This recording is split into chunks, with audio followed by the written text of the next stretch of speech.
I'd like to thank the grace of heaven, the virtues of the masters, and compassion, mercy of grand predecessors, transmitters, temple masters, lecturers, everyone for giving me this opportunity to talk about today's topic, which is we call it Lineage of Dao. It's an introduction, okay, Dao Tong. I mean, that's literally means system of the Dao.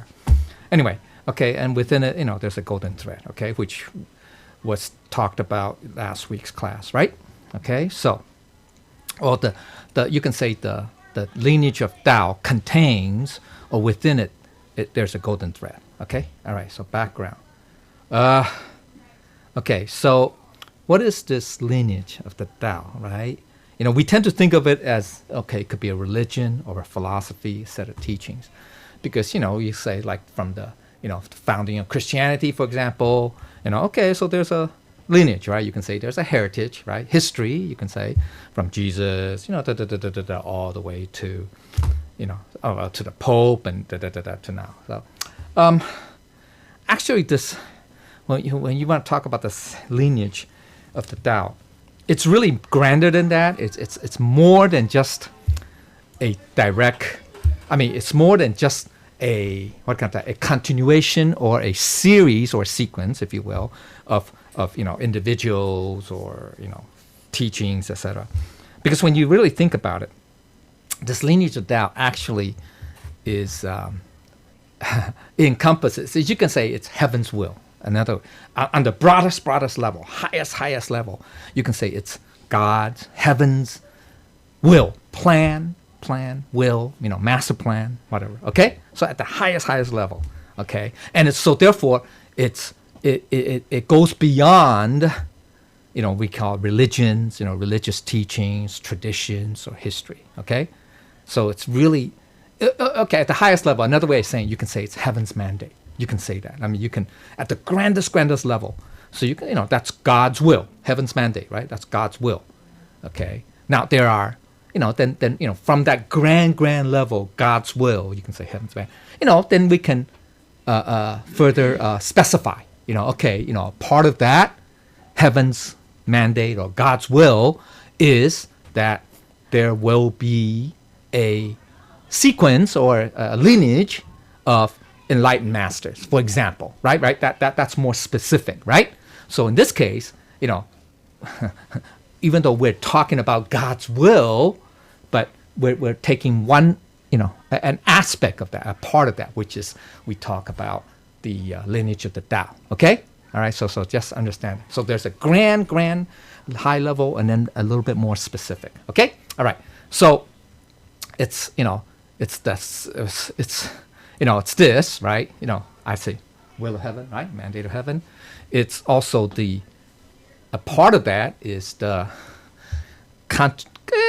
continuation, a lineage, right? A sequence of enlightened masters, right?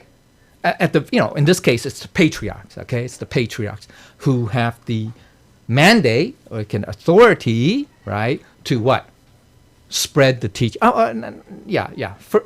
Initially, just to pass it on, right? Pass on the mandate and the teaching, if you will, to the next master or patriarch, okay? 1-to-1, right? But it's not, unfortunately, but it's not based on a scripture or a piece of paper or, etc., okay? So it's called mind to mind, right? We say, so it's abstract. You can say it's abstract. It's invisible. It's an invisible mandate. Okay? All right, proof. Okay, so that's why, so because the Tao, right, is, actually it's formless, right? It has no form. It's really indescribable, right? Right? 老子道可道, right? 非常道. It's indescribable. It's wordless, speechless. But because it's that, but unfortunately because we live in this phenomenal realm, right? Earthly realm. So we need some kind of phenomena to kind of like hint or point us, that there is this thing called Tao, okay? This marvelous truth or whatever, okay? All right, so that's why. And so this lineage is, you can say, a representation of that, okay? All right, representation. Okay, so what's the lineage It's just okay. We talked about this already, right? So and yet it is a sacred heavenly secret. It is because it's not something that you record down, that you write and describe. Say, oh, such and such a person is worthy, so therefore, da. It's not like that, okay? So it's not a lineage of philosophy. It's not based on that. Any philosophy, there's no philosophical tradition, okay? It does not belong to a religion, okay? Because remember that Dao, that's another topic, right? Difference between Dao and religion, right? Remember, right? Dao and religion, okay? So, okay. It's also different from the Confucian lineage of Dao, okay? Very interesting, right? Because why? It embodies also Buddhism, right? And also Lao Tzu too, you want to think about it, right? So it's beyond the Chinese culture also. So you can say, it's not limited to one ethnic group or philosophical tradition, or in this case, culture. Unlike other religions, right? Other religions are limited by that, right? Right? You look at Christianity, very simple, right? It started with the Israelites, right? So it started from there, right? So it's limited to that. Then it, eventually spread to Christianity. It became what we call quote unquote Christianity, which spread to other countries, okay? But it's basically the same culture. We call it the Western culture. Similar like that, okay? The Islam, similar to the Middle Eastern culture, is kind of limited there. It started from there, okay? Okay, all right. So that's why it says this lineage of Dao, it's really beyond culture. It's not limited, maybe that's a better term, limited to a specific culture or nationality or race or gender. Because it's all encompassing, right? It's all, that's God's will, that this Tao is for everyone. It's not say, oh, it's only for a specific culture. So if you follow Judaism say, hey, this religion is only for the Jews, right? Jews versus Gentiles, right? Etc. So it's not, okay? And so therefore it is part of our world heritage and history, okay? It is, we can go into history, which I will describe a little bit later in detail, right? The 64 patriarchs, okay. So what's heavenly decree? You can say mandate, heaven, divine authority. And then there's a thing called heavenly post, okay? Tenpan, right? Tenpan. Because, and I'll have to go into that diagram, this diagram. Ooh, it's kind of big. How do you expand this? Okay, wow, this is kind of big, huh? Kind of big. Anyway, okay. So we say tenpan. It's like it's the heavenly cycle. I mean, that's one way to interpret the tenpan. It has to do with the grand scheme. Okay, the grand scheme of things. Okay, there's a heavenly post. It deals with the time, the period, the different, the cycle. Okay, of the cycle. Okay, I'll talk about that a little bit later. Okay, and then. Okay, so that's the 10, okay? So it's result to which, okay, all right, okay. That's a post in which enlightened being is responsible for all sin. So, for example, we say, Happy Buddha. So, Happy Buddha is Maitreya is an enlightened being, Buddha, who's responsible for a particular period, right? Of this heavenly cycle, okay? Or cosmic cycle, okay, whatever. Okay, then there's another post. It's called Dao Pan, right? Now I call it the Dao transmission. I mean, Dao transmission is kind of limited. It's kind of limited. Actually, it just means there's a Buddha, a position, who's in charge of anything that's related to the Dao. So the first one is heaven. That means, we say heaven. It's the cosmic cycle. Okay, so within that, obviously it includes this, the Dao, right? But that's grander level, higher level. So that's why when we do our prayers, right, bowing, why is what?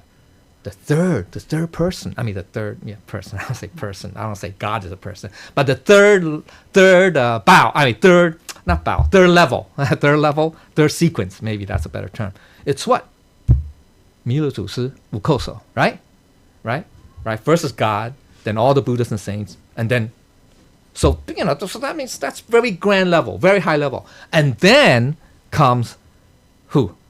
the holy teacher, right? Or, or, in our case, it's holy teacher, right? But in this period, so it's the, so you can say it's a subset, okay? So that's why it's holy teacher next, right? Okay, well, it's actually Nanhai Gufu. It's similar, okay, but anyway. All right, okay. Then there's enlightened masters with heavenly degree. That's basically all masters who have this, we call Ten Ming, right? And obviously, do we have, I know it's in the Dharma class, right? We talk about Ten Ming, right? We talk about, isn't there a topic called Ten Ming, right? Heavenly mandate? I think there is, right? First day or second day? I forgot. First day. Right? We talk about various levels. Okay, so it just means any enlightened being who has some kind of mandate. All right? That's all it means, okay? Okay, so like I said, all patriarchs are enlightened masters, but now enlightened masters are patriarchs, okay? Just, okay. So like, for example, Guan Yin, is an enlightened being, but she, or Avalokitesvara, it's not a patriarchal mandate. Right? Okay, example. Okay. Then we come into the notion of, now as part of this heavenly post or the heavenly period cycle, there is a notion of what we call the three eras. Right? When we receive the Tao, we are introduced to that. All right, that we are, in the white era, so therefore the three treasures for the white era is different from the three treasures of the red and green era, right?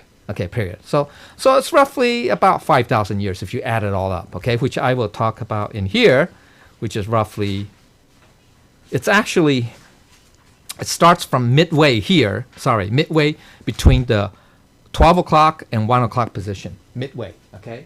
Because each is 10,000 years, which I'll describe. So it's right there to here, okay? Roughly, okay? Okay, so I'll talk about that later, okay? So, all right, so perspective, okay, so... Yeah. One thing we should understand is that everything happens in a cycle, a cyclical. So that means there's no real beginning and no real end. Right? Think about it. If it's a cycle, there's no say, aha, this is the beginning and that's the end, right? Whereas if you view linear, then you say, yeah, there's a beginning and then there's an end, right? So we have to understand that concept, okay? Or just get, understand, so, okay? So, all right.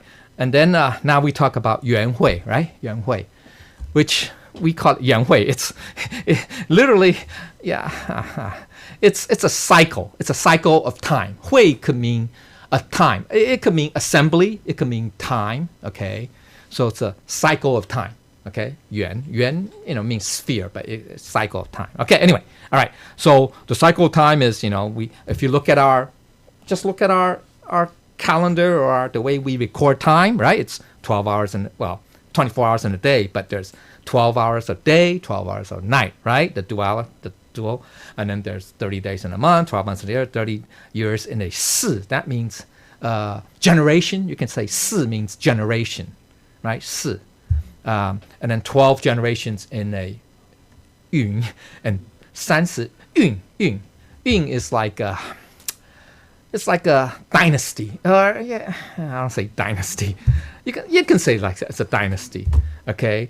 And 30 dynasties is in a hui. Hui just means it's a period. You can say it's a period, okay? Period. And then there are 12 periods within a complete cycle. Okay, how's that? Okay. So if you add it up, if you multiply it all together, it's 10,800 years in a hui. That's this, okay? There are 12 of these, right? If you look at a clock, there are 12 positions, right? 12 noon all the way back to 11 p.m., right? So these are the 12 what we call hui, or time periods, okay? Time periods, okay? Okay, so there are 12 of them, so 12 times 10 is this, okay? So 129, okay? That's called yuan. That's one complete cycle, okay? So, from 12 o'clock all the way back to 12 o'clock, okay? So that's 129. That's now, this is by this guy. He's the guy. He's the one who devised this, okay? Anyway, it's not a big deal. Okay, so we can use this theory to describe world history, okay? So, beginning of history, okay? So we say at the 6 o'clock position, right, 子, we say the heaven is created. Now, this does not mean the Big Bang, okay? This just means it's relativistic, okay? Everything is relativistic. It just means on Earth, in this small world, in this one, one of the 3,000, 3,000大千, yeah, small world, whatever you want to call that, okay? This cycle, pertains to that, okay? So we so you can say, not the Earth was created, but on this Earth, you can say, or on this world, small world, the sky is formed. Okay, you can say that. Okay, then the Earth is formed, or the Earth, comes into not existence, but it how can I say? It becomes suitable. Maybe that's a better, or hospitable for life. Okay, that's the key. All right. Okay, so for example, right, and it's not contrary to science, because people have said, like astrogeophysicists, right? Geophysicists say, the Earth is, how many billion years old? Pretty old, right? It's pretty old, right? The sun is what, 13? I don't know, 10 billion? I forgot, it's something like that, right? And then the Earth formed, not long afterwards. So the Earth is, relatively speaking, pretty old, right? So we're not saying here, this is the time, remember each of these periods is 10,800 years. That in 10,800 years, whoa, the Earth was formed. No, it doesn't mean that. So the Earth always existed, but it may not be for a long period of time hospitable for life, right? I mean, they say, and geophysicists, astrophysics, okay, they all have concluded that, for a while, the Earth was like a hot, smoldering planet, right? There are a ton of magma flows and asteroids hitting it, right? Stuff like that. So it's not in this 10,800 years, okay? This just means after many of these cycles, right? Remember 129,000, right? Oh, okay, anyway, later on, one of those later cycles, then the sky cleared up, or it becomes formed, so that there it has clouds and stuff like that. It's no longer acid rain, acid clouds like some of the other planets like Mercury or Venus, etc. Right? Okay, so just understand that. All right, so it's relativistic. All right, okay, and then the Earth, instead of tectonic plates moving around constantly, it kind of stabilized, right? So that there's land, there's oceans, right? And then that's when life could take hold, right? Or hospitable, right? Yeah. Okay. All right. Just, I hate to go through this, but that's what it means. Okay. So don't, okay. All right. Okay. So then, so the whole point is that, in this third, right? 1, 2, 3, the third period, the third Hui period. Let's call it period, right? Third period between the third and fourth, right? Yin and Mao, third and fourth, mankind or humankind appear. Okay. So third and fourth, right? It's not just right here. I mean, it happens over time, right?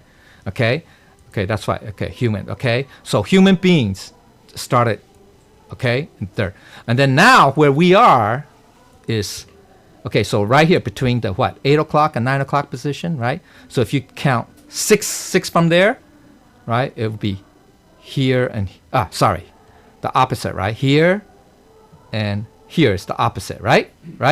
Yin and Sun, right, are opposite, right? So remember I said humans between the 8th and 9th, Yin and Mao, right? So therefore between Sun and Yao, it should be Yao, right? You, it should be Yo, Y-O-U, it should be Yo. I don't know. Okay. Between the second o'clock position and 3 o'clock, that's when humans will gradually phase out. Now, it doesn't mean that, there's people say, that means humans will be annihilated. I can't go to that extreme, right? Say 100% of human race is going to be annihilated, just like 100% of all animals will be. I can't say that, but it just means that we'll decline. Okay, how's that? So from the 8 to 9 o'clock, humans are growing or flourishing, okay? And then, right, flourishing all the way to the 12 o'clock position. So we reach like a height of our human civilization, and then gradually we're going to decline, and especially in this period, okay, between the second and third o'clock percent. Anyway, okay, so okay, now Now, remember we talked about heavenly post? Well, what does that have to do with heavenly post? Well, in this cycle, right, in this yuan, right, cycle, since 8 o'clock, right, from 8 o'clock or 8 to 9, all the way to 12:30, really it's towards 12:30, there are, well, first of all, remember it's 10,000 each period, right? So there's 6 of them, right? Well, if you count 1, 2, 3, 4, 5, 6, right? There's 6. So that's 60, roughly 64,000. Is it 64,000 something? Yeah, 64,800 years, roughly, okay? Just so within this, there are 10 Buddhas, right? This is also said in, isn't it also in God's admonitions, 10 admonitions? He talked about that. Yeah, God talked about it. Yeah, he mentioned it. I forgot which one of those 10. I think near the beginning or maybe towards the end. You know, God said there are going to be 10 Buddhas that are, how can I say? You know, they have this heavenly post, we call it Tianpan, that are in charge of the heavenly post, that are kind of like, you know, they have this mandate to watch over, you know, human, you know, this cycle, this period, okay? Okay? So there are 10, right? So the first 7 are, you can say govern, or yeah, you can say in charge, managing the world during this growth phase, okay? So these are the 7, okay? I mean, these are, all right? Okay, so the 4, you know, all these years. So if you add up all these years, it's, I forgot, it's like 60,000 years, almost. It's roughly, okay? All right? Okay? So they're no, 50,000, sorry, 50-something thousand, okay? So anyway, if you add up this, I think it's like 50,000. Yeah. It's less than 40. Oh, 40? 5, 10, 10, 20, 30. Yeah, 3,600 years, I guess. Okay, anyway. All right. Okay, so that's really from here all the way to here. That's about right? Because if you add 35, 40, 50, 60. Yeah, okay, right? So it's because the first one started in the 40. right here, Mao. From 9 to 10. So 1, 2, 3, 35,000. Yeah, right here, right. Yeah, because we say by the period of this Mao, that means humans are flourish, are all over, you know, okay? And then from the first Buddha in charge of the heavenly post is for 6,000 years, okay? I think 6,000 years. Yeah, 6,000 years, yeah. Qi Ai Fo, okay? All right, okay. So it goes from here, so that's 10, 20, 35, okay? 35. So midway. And then from here, that's where we have the green period, the red period, and then the white period right here, right? The white period is between 1 and 2 o'clock. Is that right? Yeah, 1 and 2. Then this is, we know it's Maitreya, but I'm getting ahead, okay? So then the last 3 Buddhas, remember we talked about the first 7 is right to 12:30, right? Roughly 12:30, okay? Then the next 3 is what? From the latter half of the 7th, right? All the way to, so this is the 7th right here. This is the 7th, right? 7th to what? To the end of Wei, right? The end of Wei. So that's, okay, so then the green, okay, let's talk about green, okay? The green area, green era was Dipankara, right? Dipankara, right? Dipankara, Landan Gufu, okay? The English translation would be Buddha of natural lamp or naturally lit lamp, okay? So he's in charge of this period right here, roughly 3,000 something years, right? Is it 3,000? Yeah, I think so. 1816. So it's just a little bit over here. Then, and that's the green period, okay? That's what we call the green period. Then obviously Sakyamuni, right? Sakyamuni. Now his period is a little bit longer. It's called the red period. It's 3,400. It's right here. It's the end. It's the last right here. All right? So if you add 3,118, that's roughly almost 5,000, right? That's roughly almost, 4956, okay, 4956, all right, 4956. So that 4956 is the second half of this. Remember, we say this is 10,000 years, roughly, right? 10,800, if you want. So this is the second half, basically the second half. So you have the green, 1,800 years, and then the red of roughly a little over 3,000 years, okay, 3,100 years. So if you add it up together, it's like 4,900, almost 5,000, right? So that's these two, all right? So that's the green and the red, okay? And that's part of the human's existence cycle, okay? Then Maitreya is the white era, right? It's the 8th, right? That's this whole period. That's this whole way, okay? All right? All right? Make sense? Okay, so that's how it works, okay? So you see right here, right? We have, right? The white period is 10,000. The red period is roughly 3,000 and 1,500, okay? So 45, all right? Okay? All right? Now, each period is significant because, okay, so what? That's, if you add it, well, at least these two, 4,500, 4,800, right? Okay, years, which is this period, 1230, basically 1230 to 1 o'clock, okay, it's a period where, you know, when you look at our history, examine our history, human civilization made rapid advances, right? That's when actually recorded history only happened in these last 5,000, 6,000, maybe 7,000 years, you know, right? When you think about it, right? You know, the ancient Mesopotamia, Egypt, right? You know, you talk about that, right? Okay. It's, you know, so it's we call it the what? The Bronze Age, and then the Iron Age, and etc. and to now, to today, right? So the pre-Bronze Age, I forgot what they call it, the Neolithic, is that called the Neolithic? I forgot. Anyway, not the Stone Age. Stone Age would be out here, get it? Stone Age, you know, where we are cavemen, maybe we look like apes, I don't know. I mean, you know, certainly, yeah, you know, Buddha did say, right, that in these previous, you know, periods, periods, you know, humans don't look like humans today. You know, seriously, no, we look more like cavemen. You know, like and it's very similar to science. And hey, listen to not paleontology. What do they call it? Anthropology, paleontology.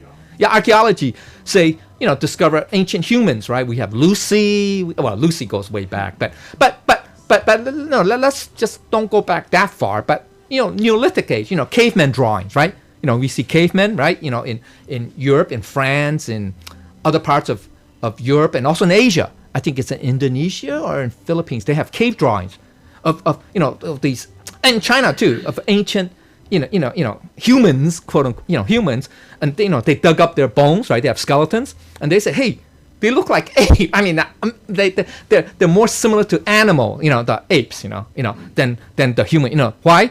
Right? Their skulls are different. Right, and their backs tend to be more arched, you know, like an ape, you know, that can walk on, you know, not on all fours, but you know, they have those skeletons. You guys can look it up, okay? It's true. So they say, but these are ancient humans, you know. They're like what they call it, the Cro-Magnon and something else before that. Anyway, I forgot. Anyway, no, Cro-Magnon and it's a Neanderthal. Right? Neanderthal. So they say those humans, quote unquote, because they're humans, very much like, you know, not humans today. Okay? So it's like that's all those periods. Okay? We say Stone Age, right? Those are Stone Age, right? I think it's Neanderthal that discovered fire, is it right? I forgot. Something like that. Anyway. Okay. All right. Anyway, so it's you know, so it's not far stretched. Okay, so this is me. Okay, so that's important. All right, so that's okay. Now we talk about the lineage. Let's talk about the lineage now. A little bit more narrow, and there's the golden thread. It's part of that. Okay, so there are 64. Okay, generations of patriarchs. Very important. All right, and 64 is a symbolic number for completeness. Right, based on the book of the book of changes, because there are 8 trigrams.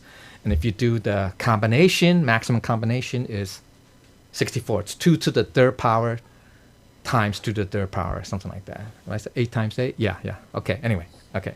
Yeah, okay? Or is it? Yeah, 2 to the third. Yeah, 2 to the third. That's... It's 2 to the 6th. Yeah. 2 to the... Yeah. Because 3 means because there are 3 lines. That's called trigram, okay? 3 lines. It could be solid or broken, right? So that means there's two possibilities, right? So 2 to the third is 8. 8 times 8 is 64. Okay, anyway, so the 64 symbolize all possible changes, you know. So similarly, for the number of patriarchs in this, what we call the lineage of the Dao, There will be no more after 64. So who's our 64th? Holy Teacher and Holy Matriarch, right? So there's no more after that. So be careful, because some groups would claim that there's a 65, right? 66 now, 66 now, 67. So be careful, okay? All right, okay. So then the Tao is different, right? For classes, okay, remember that the Tao was not openly propagated or spread in the early periods, right? During the Green period, right? Remember during especially during this this period, this green, even red. I mean, red more green, because don't forget, during that period, we're talking about 3,000 plus years ago, right? So first of all, there's hardly any written language, right? I mean, so it's hard to communicate. I mean, people are not educated. There's no such thing as schools, okay, back then, okay? And never mind language, or written language for that matter, okay? Maybe there's spoken words, but not.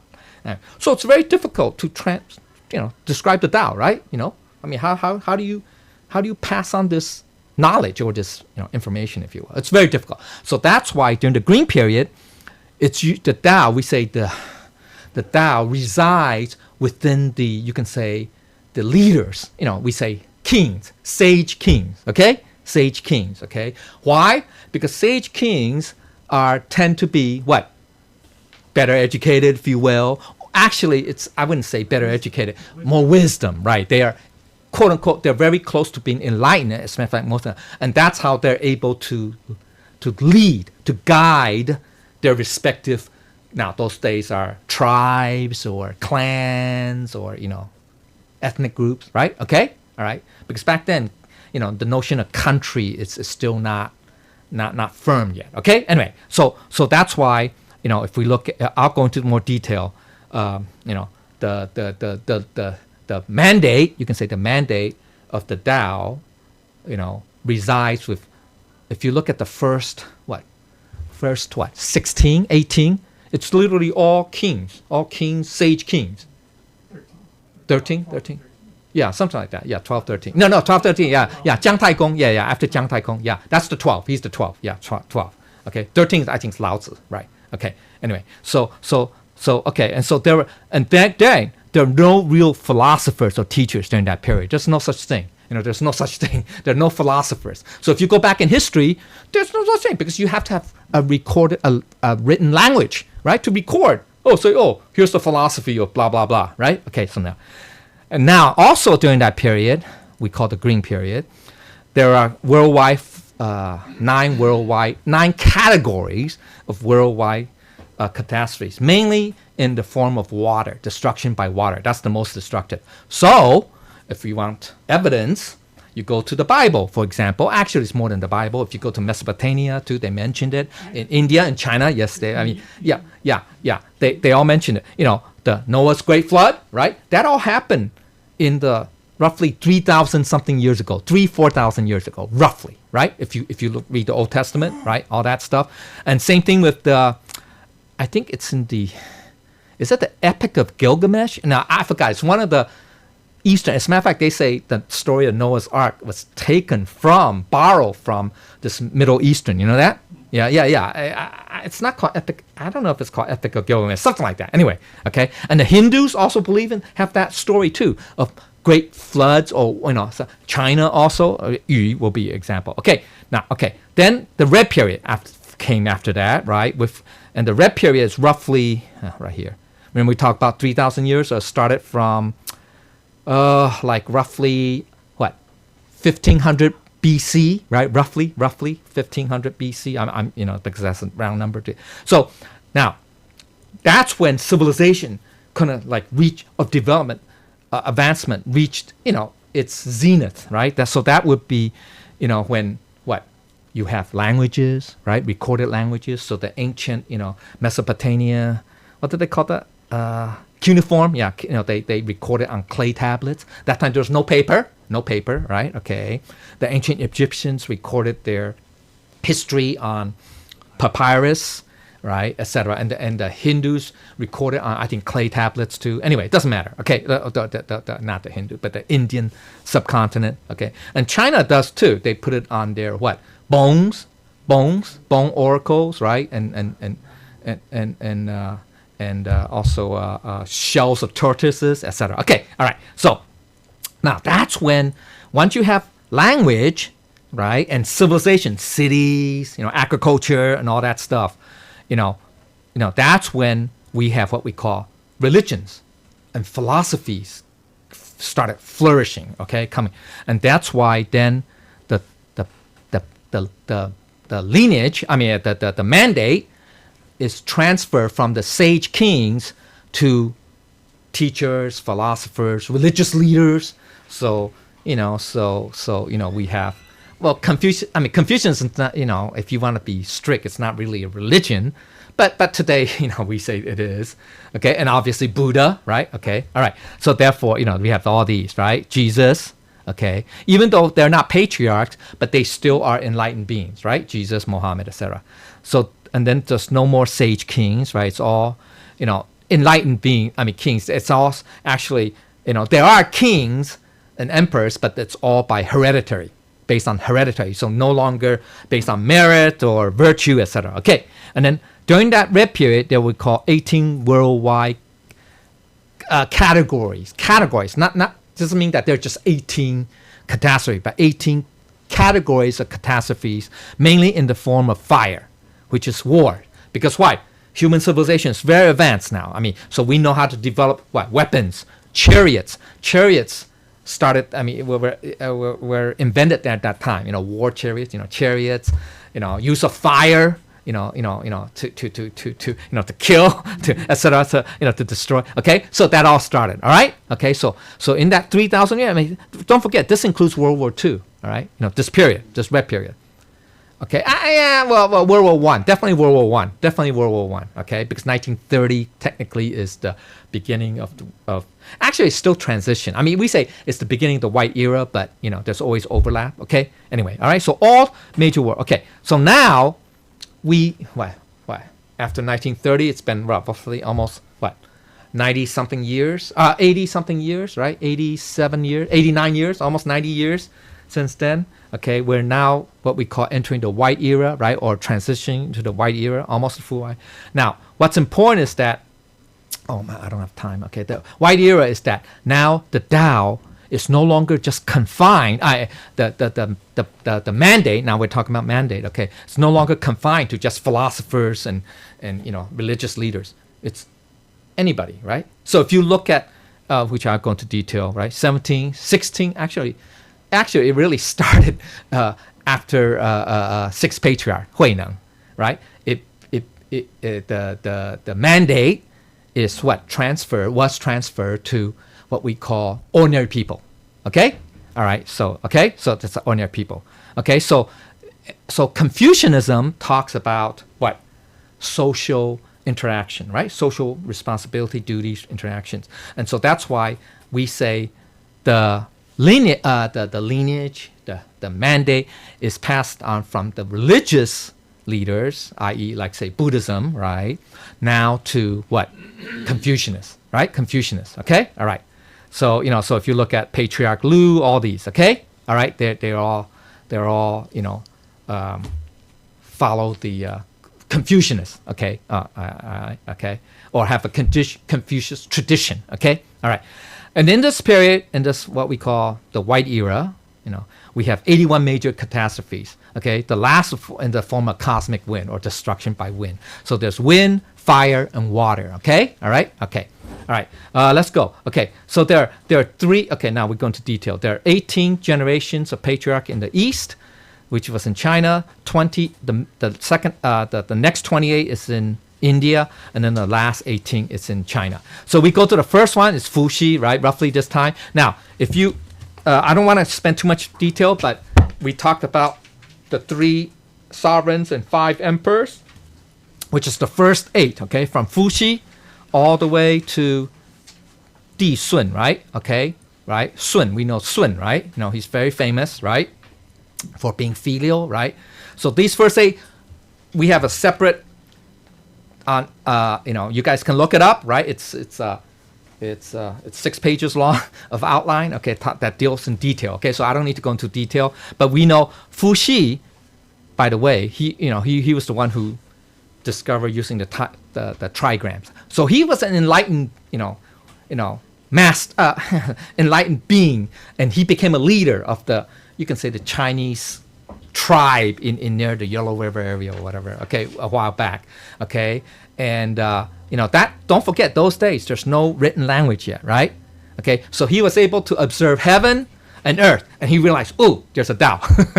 Yeah. So how many times we see the heaven and earth and we say, whoa, what? There's no Tao. Anyway, yeah. So that's a difference. That's a big leap, right? So between enlightened and unenlightened. Okay. All right. So anyway, so he started. So he also was the post of the Tao. Remember, post of Tao transmission. He was the first master. It makes sense because he's the first post. Why? Because it makes sense. Because he's got to pass it on to the next one. So therefore, he's in charge of the transmission of the Tao. Okay? All right. Okay, makes sense. So I don't want to go into details. That there's too many details. You can say this is history now. This is a lot of history. Okay? So let's go all the way to the 12. Remember 12? Jiang Taigong. He's famous too. Jiang Taigong, right? Now you can say he's a leader. He's like a king, sage king. He was a minister, but he became so he helped overthrow the Shangdai. That's history. One famous tale is that he was fishing. Most of us fish with a hook, right? But he was fishing with a needle. Kind of weird. So is he going to catch a fish? Probably not. Okay. So anyway, so he became the what? He's the transition into the red era. Get it? After his time. Okay. So he had the responsibility of being the post the Tao transmission for the next period, which is the red era. Okay, then you have kings. Yeah, kings. These are kings, dukes. These are history. Okay, this is now entering the red era now. Okay, the Zhou dynasty. It's called the Zhou dynasty. Is roughly around this time. Roughly 1500 BC. Some say maybe earlier. Okay, it doesn't matter. All right. Okay, so then okay, so they're the last group of kings. Okay, because then it became really transition into what? You can say scholars, right? Philosophers, religious leaders, you can say, or leaders or philosopher. Okay, so Lao Tzu, we all know, right? Very famous, Dao De Jing, right? Philosopher, right? And classic of purity and stillness. Okay, and then he passed on the mandate to Confucius. Okay, now Confucius was born I think like 50 years before Buddha. Okay, roughly 50 years. Okay, roughly. Okay, so there's kind of overlap. There's a little overlap. Okay, but Buddha was not part of the Tao transmission. Understand? Remember we talked about earlier. He was the heavenly post of the red era, right? Of the red era. Okay.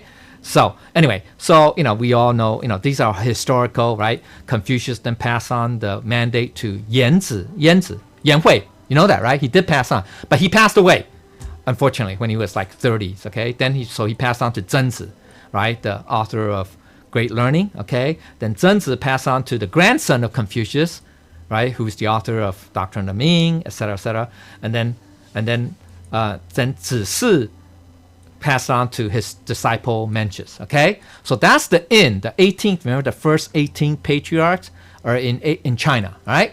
Okay, then simultaneously, remember the time, he was around 400 BC, Mahakasyapa. So he really, was really, you can say, how can I say, contemporary? Is that the right term? Contemporary with him, with Zhenzi and Zisi. You know that? Roughly. You know what I'm saying? Roughly. Okay, at least Zhenzi. I'm not sure about Zisi, but at least Zhenzi. Because don't forget, Mencius is 372. So Mahakasyapa is 400. Right? So not much difference, right? So there's a kind of overlap. Just to let you know, okay? All right, so anyway. So Mahakasyapa, remember, he became we call it the first Zen patriarch, okay? Because that's Buddhism, remember? Zen is Buddhism, right? It's Buddhism. Okay, Zen, we use Zen is because it's mind to mind. It's 心理 真传, right? 心理, it's the true transmission of our nature to nature, mind to mind, okay? Heart to heart, mind to mind, okay? So it was during the flower sermon, remember? During the flower sermon at Eagle Peak, you know that? Okay, it's near today. So you guys can go visit there. It's still there in India. A lot of caves there in the mountains. It's near, I think it's called Bihar or Rajir in northeastern India. Anyway, okay. So then he became the first, you can say, patriarch of India, of the West, of Buddhism. Sorry. Okay, then we go to Ananda all the way. Yeah, because we started later. All the way to, okay, well, along the line, there are 28 of them, remember? Okay, so Mahakasyapa, Ananda, then all these, right? Third, fourth, fifth, sixth, all the way. He's important. This person is very important, the 12, okay? It's very important, all right? Because, oh, okay, good. Thanks. He's important, you know. This is a hard name. Asyagosa. His, you know, it's an interesting Chinese translation. You know what this literally means? Anybody know what that literally means? Ma Ming. What? Ma Ming. Me. Ming. Yeah. It means the cry of the horse. Horse call. Calling and the calling. You know, the crying of the horse. That's a strange name, right? Is this real To be. name? Yeah, Asyagosa. Well, the Chinese translation is this. So he's the 12th. He lived, remember, he's 600 years after Buddha. So it's around 100 AD, roughly 100 AD during that time, or during the Han Dynasty. Okay, you can say that's the Eastern Han, not the Western Han. So, and this is very important. So, you know, we have to understand this lineage a little bit, because if you study Buddha nature, if you study the glossary, okay, he wrote, Ma Ming, Asyagosa, wrote a treatise, a commentary. It's part of the Abhidharma. No, it's included in the Mahayana Abhidharma set. Okay, not the Tripitaka, right? Not the Therapeutic Tripitaka. Anyway, he wrote this very famous treatise called Awakening of Faith, Qi Xing Run. Okay, which sets forth the whole notion of Mahayana. That's why it's Mahayana. Okay, not Therapeutic. Okay, great idea. And example. Come on, you heard there are three terms that we use a lot now. Well, if you study Buddha nature, it's called sanxi. Anybody know what's that? Three subtle it's in here, it's in the glossary. Okay, page 3, bottom page 3. Sanxi, liu chu, 3 subtle conceptions, 6 coarse, you can say coarse thoughts or conscious thoughts, and liu lan xing, 6 tainted minds. It's in here. It's in that awakening, okay? And he described, in order to become enlightened, I mean, like a Buddha, I mean, I'm talking about the highest level, there are steps how you can get rid of those 6, the 6 coarse thoughts or conceptions and the 3 subtle conceptions, which they're related. They're combined in the 6 ranxing, 6 tainted minds, okay? Very important. And it has to do with also the 52 levels of bodhisattvahood. Okay, it's related. Okay, anyway, so that's one thing to bear in mind. So he's very important. Okay, and then there's the 14th patriarch. Naga Juna. Naga means dragon. Okay, Nagar. And I think Juna means tree. So it's Long Su, dragon tree. He's the 14th. He lived about 100 years after Asyagosa, and he is very important because he talked about, well, he rediscovered supposedly the Avantasaka Sutra. After then, he basically taught the middle way. Okay, the middle way, teaching about emptiness based on the Mahaprajna Paramita Sutras that Buddha taught, right? Okay, and he is considered to be the founder of the great vehicle, okay? All right? So he's also prophesied by Buddha in the Lankavatara Sutra that he was going to start teaching the Mahayana, which means it's the higher level, the greater vehicle, right? Great vehicle, it's called the greater vehicle, right? 大乘, right? 大乘. The greater vehicle, okay? All right? Buddha said that, okay? Buddha said that in the Lankavatara Sutta, that there will be a patriarch, roughly 700 years after Buddha that will spread his teachings, okay? Okay? So then then there's the 21st, which is very important too, because he talked about the Wei Si Lun commentaries. Okay, it's very important. Wei Si Lun means mind only. Wei means only, right? Means just only, solely. Okay, Si means consciousness or awareness. Commentaries. Okay, he's very famous. Okay, that's another one. Okay, all right. Then keep going. And there's stories in here like the 24th patriarch. He was, we say, oh, patriarchs, because they're enlightened beings, right? So, nothing serious should happen to them, right? They should not, be harmed. Well, yeah, okay, Jesus, he was enlightened. He may not be a patriarch, but hey, he got crucified, okay? Well, him, literally Simha means lion or something like that. I forgot, something lion, Bodhi, okay, where he got beheaded. Yeah, and it was during this time. It's actually it's from him going all the way to Bodhidharma. That's when India got invaded by the Muslims. Yeah, so that's why there's a lot of Muslims living in quote unquote today India too, or India, Pakistan. Back then there's no difference, right? So there was they called them I forgot what group. Who's the guy? Oh, the Moguls, Moguls. They're Islamic. They're not Hindu. Okay, so Taj Mahal. Anybody remember Taj Mahal? Very famous, right? Taj Mahal at Agra. That was the capital of the Mogul kingdom. That was like 1000 something AD. Okay, he was Muslim. So if you notice, the Taj Mahal is shaped like a mosque, right, with the 4 minarets, right? Yeah. It's not Hindu, okay? Be careful, okay? So during that time, the Muslims invaded, okay? And so therefore, they destroyed a lot of the monasteries, or, that was previous. There's a little history, and then so he got captured and, they told him that, hey, you convert to Islam or something like that. And he said, no, there's nothing to convert. So he got beheaded. And the story goes, remember the five, the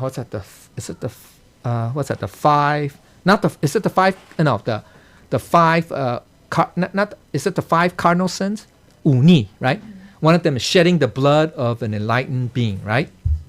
Yeah, you can't, if you do that, there's going to be disasters, right? If it touched the ground, right? I mean, something like that. Well, supposedly, the story goes, when he got beheaded, instead of blood coming out of his body, his neck or head, it's white milk. Supposedly, yeah, that's the story. Anyway, okay, all right. So they're very interesting. You guys can go look it up. Okay. Then the most important is Bodhidharma. Not most important, but also another important patriarch, right, in the lineage. Okay, he went to China around 526 AD, which is during the North-Southern dynasties. Okay, this predates almost by 100 years the Tang dynasty. Okay, predates. Okay, so we all know the story of Bodhidharma, right? We don't need to to go into much detail because we can go into he also continued the tradition of passing on the robe and the alms bowl to designate the next patriarch or successor, just like Buddha did, right, with Mahakasyapa, etc. Okay, so all right, and then there's a famous story. He passed it on to Sen Guang. By the way, Hui Ke, that's his title now. He's the second, therefore he's considered the second patriarch of China, right? First is Bodhidharma, right? So he, by the way, supposedly one book have him, one of the, I don't know where to say that. He's the incarnation of Dipankara. Very interesting, very interesting. And Dipankara we know was the what? The Buddha in charge of the heavenly post of the Green Era, right? Right? That's what Dipankara was, right? Remember the story of Buddha Siddhartha when he became enlightened under the Bodhi tree, right? The story goes, right? He needs to be certified, right? He says certified, by not humans, but by another Buddha, in order to what? Pass on the mandate, right? From the green era to the red. Remember, Buddha's in the red, right? Buddha, right? Siddhartha in the red, right? Roughly 500 BC, right? So who showed up? Who certified him? Dipankara, which is in the green. Get it? Okay, so this is all. Okay, anyway, all right. So, yeah, it's interesting. We say, if you're the incarnation of a Buddha, yeah, how can Hui Ke? He was lost initially. He was talking about I think it was Diamond Sutra, or no, I forgot which sutra, and yet he still didn't get the idea that the Dharma, the highest teaching, Dharma or the true teaching, is not in the sutra. And yeah, remember that his conversation with Bodhidharma, right? You guys know the story, right? That's very interesting, huh? So it just goes to show, be careful. Even you may be a Buddha, if you come to this world, there is still a possibility that you could be lost. That's scary. That's a scary thought. Actually, yeah, it's scary. Okay, so we just have to be very mindful. Okay, so that's why we have to be very diligent. Okay, continue. All right, and not slack off. In other words, okay, say holy teacher said I was a reincarnation of a bodhisattva. So hey, everything's hunky dory. Well, we know. Hey, in the San Diego temple, there were 2 members who received the Tao. Holy teacher said they were incarnations of bodhisattva. Well, I never saw them again from the temple. They one of them got married, and again, and the second marriage or third marriage anyway. And it's always going on cruises. Enjoy life. Whatever. So even though you're bodhisattva, you could become lost. You could become bound, tied down by all these earthly forms, okay? Worldly forms, and you become attached. So be careful. Yeah, so right now, you're incarnation of a bodhisattva. That means, what does that mean? Well, not 100%, but generally speaking, you are going to reap what? Good karmic rewards. Because you were bodhisattva, for crying out loud. You're not coming from the underworld or an animal, right? So if you incarnate from a previous life as a bodhisattva, chances are, I'm not saying 100%, but there's a greater than 50% chance that you're going to reap what? Karmic rewards. And what does karmic rewards mean? Ooh, you're going to be enjoying a lot of things. You're going to have perhaps money, you're going to have perhaps status, wealth, etc., right? So be careful. So just because we have those, you're going to use it up one day, right? Eventually, right? So we got to be careful. Okay. So anyway, that's just a story. Okay. Then obviously from Bodhidharma to Sengguang or Huike, we all pass on to the 6th patriarch. We know who was the incarnation of Siddhigarbha, the author, or not the author. Yeah, you can say he's not the author. He really didn't written that, but talk about in the Platform Sutra. Very important, right? So Platform Sutra, right? Okay. So now this, when Huineng was around, it's during the Tang Dynasty already, 600 AD, roughly Tang Dynasty. Okay, Tang Dynasty.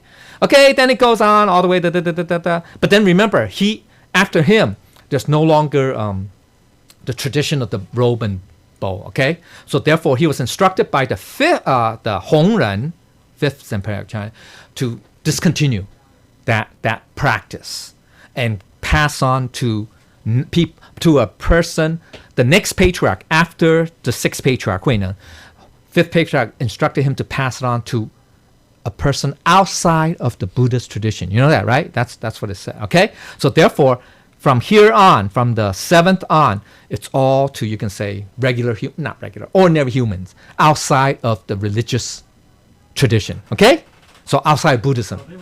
They were also cultivating. Yeah. They were practicing. Yeah, they were some of these are Buddhists too. I mean, they are. Or Zen, or you can say Taoist or whatever. Okay, some of these are. Okay, so all the way to hey, by the way, there's also a previous incarnation of the 3rd of Maitreya. You know that? Yeah, there's 2 of them. Okay, there's the 59th. Is there two patriarchs? There's these 2. One is incarnation of Maitreya. The other one is Guanyin, Avalokitesvara. All right. Okay, they're the 13th patriarchs around 1830. Okay, all right. Then the 14th, 15th. Okay, so 15, 16. Now we're coming into nearing the end of the Red Era, right? Entering the White Era. So we know about the 16th patriarch, 17th. That's very important, right? And the 17th is also reincarnation of Maitreya. So Maitreya was busy. He incarnated, within 100 years, at least twice, as patriarch. So that means, okay, anyway, all right. Then obviously to the 64th, which is our holy teacher and our holy mother, who is just incarnation of Jigong, right? And also Bodhisattva Yuanhui, right? Yuanhui, okay? So now we talk about the post of Dao. Remember we say Fuxi, he was the first patriarch, right, of the lineage. So, and then Jiang Taigong, the 12th patriarch, was responsible for the red era, and now Holy Teacher and Bodhisattva Yue Hui is now in charge of the white era. Okay, Dao transit. So that's why when we receive the Dao, right, it's all done by what? Holy Teacher. Okay, right? It's Holy Teacher that actually unlocks that door. Okay, not the transmitter, because transmitter just has the mandate to represent Holy Teacher to unlock that door. Okay, so that's the very important. Okay, so the mission of this Tao. Okay, it's very important. So it's very important to understand the heritage. In other words, remember we talk about 64. There are no longer going to be additional patriarchs. So that means one thing, right? That what? That the transmission, right? Passing, or the mandate to pass on the Tao is going to end. It's going to end pretty soon. I mean, it's not going to continue for another 10,000 years. That's what I'm trying to say. Okay, so we have to understand that, there is, it's an element of time, urgency, sense of urgency of time, right? That now is the golden opportunity. Okay, remember the universal salvation of the three realms, right? Remember that's part of the mandate of our Holy Teacher and Bodhisattva, right? It's to what? That we can what? Spread or have sentient beings from the three realms, from the celestial realm, earthly realm, and the underworld realm to what? Receive the Tao, right? Right? Okay, so that's why it's very important, okay? And then, so then there's a notion of the 世界大同. That's the Buddha also talked about it, but not as specific as what Confucius talked about, right? The 世界大同, the world harmony, according to, okay. So the key is if we could get more and more people, sentient beings, to receive the Tao, that is going to usher in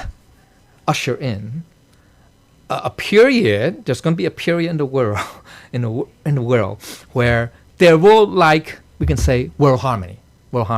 And this is also prophesied by God in the 10 admonitions, by the way. Okay, and also by Buddha. Okay, and also I think Confucius was he says that's going to be the future aspiration. Okay, also Maitreya. Sorry, that was one of Maitreya's vows. Remember, right? That he's going to transform when he comes into existence. That world, the world we're talking about, the earthly world, will then be a harmonious, or paradise. That's one of his vows. Okay, and it will come to true. Even though, I mean, if you read the Mila Zhenjing, the True Sutra of Maitreya, he talked about it, right? It's mentioned in there, right? It's mentioned in there. So that's why. Okay, so right now, you can say we are at the end of the red era and you can say beginning of the white era. So this is roughly 100-year window of the universal salvation of the realms that we have to propagate the Tao. So that's why, yes, there's a lot of emphasis in this time period to go out and spread the Tao. Grab anybody off the street and come. No, like that. Okay. So unfortunately, it's like that now. Okay, because the whole point is we have to do this according to karmic affinity, 随缘. Okay. Right, 见道成道, right? They say 见道成道. Okay, so now is that period. Back in the red period, green period, it's not like that. Okay, definitely not like that. It's basically, you can say the propagation of the Tao is hidden. You can say it's hidden. It's not that you don't propagate, but it's not open. It's not obvious. Maybe that's a better term. Okay, now it's kind of obvious. We have the websites, we have, people advertise, all that stuff, so it's almost like a religion. You can say that. It's almost like the method used is like a religious method. Okay, I mean, like religions. Okay, all right. So let's see, what else am I going to say? Okay, yeah. So very important because why? Because remember this 10,800, the first and second o'clock position. Because after that, humankind will gradually, I won't say disappear, but reduce. We'll be on the decline. And people say, well, how can that be? The world population is nearing 8 billion plus people now. God, how can you say 8 billion go down to, I don't know, 1 billion. Let's say 1 billion. That's 1/8. I mean, that's World War III. yeah. So I don't want. Remember, we talk about calamities, right? The 81 categories of calamities in this white era, right? So that's when, you know, I don't want to say, be alarmist like the Revelations. They say, the end is near, right? The end of days, apocalypse, all that stuff. Because if you read about it, it gets pretty frightening, right? I mean, yeah. Well, Yeah. I heard from someone that when Huinan, the sixth patriarch, he hid the boat and the Robe, the yeah. robe Mhm, mhm. in the cave somewhere, and if that robe and the cave come out, it will be the end of the world. Okay, wow. That was I heard from someone. Okay. Yeah, I mean, yeah, well, yeah, that's scary. But anyway, so I mean, think about it. We have, if you look at today's state, right? Today's state, let's just say it's definitely not harmonious. It's definitely not paradise on earth, right? It should not be, right? I mean, it's definitely not. I mean, I'm not saying should not be, but it's definitely not the case. We have, countries fighting other countries and, whatever. Okay, a lot of chaos, right? A lot of chaos and a lot of, you can say, the nuclear club, at the end of, in the early 60s, right, it was limited to 5, right? China exploded one in 1964, I believe, 65, something like that. Okay, so there were 5. Now it's like 9. Now we have Israel, undeclared, with the support of U.S., they developed. And then we have, what? Yeah, well, that's the last one. Then we have India, Pakistan, and then now North Korea. Now Iran it's going to be the 10th. They want to be the 10th. Oh my God. Then suddenly everybody, wants to have a bomb. Well, the more you have it, the more likely that it's going to be used or stolen or whatever. Terrorist group could steal it, right? And make a dirty bomb, put it in a little suitcase, put it in the train station or whatever, airport.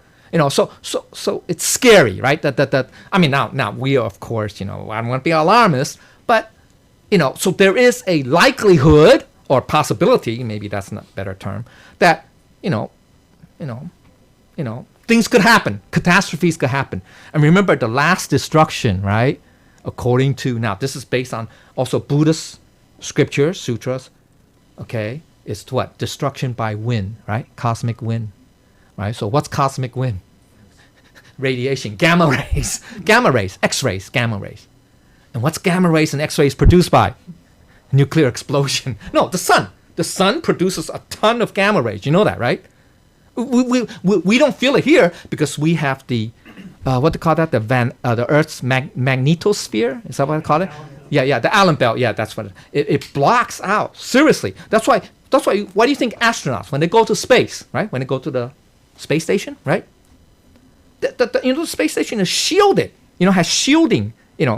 Insulation shielding that blocks most of the gamma rays and X-rays coming from the sun because they don't have the atmosphere. Remember, right? Now a lot of it is also blocked by the magnetic field too. But okay, understand that, right? So I'm not trying to be alarmist, but so what I'm trying to say is that right now we have the good karmic affinity to encounter the Tao, right? To receive the Tao and to cultivate. So we should do our best.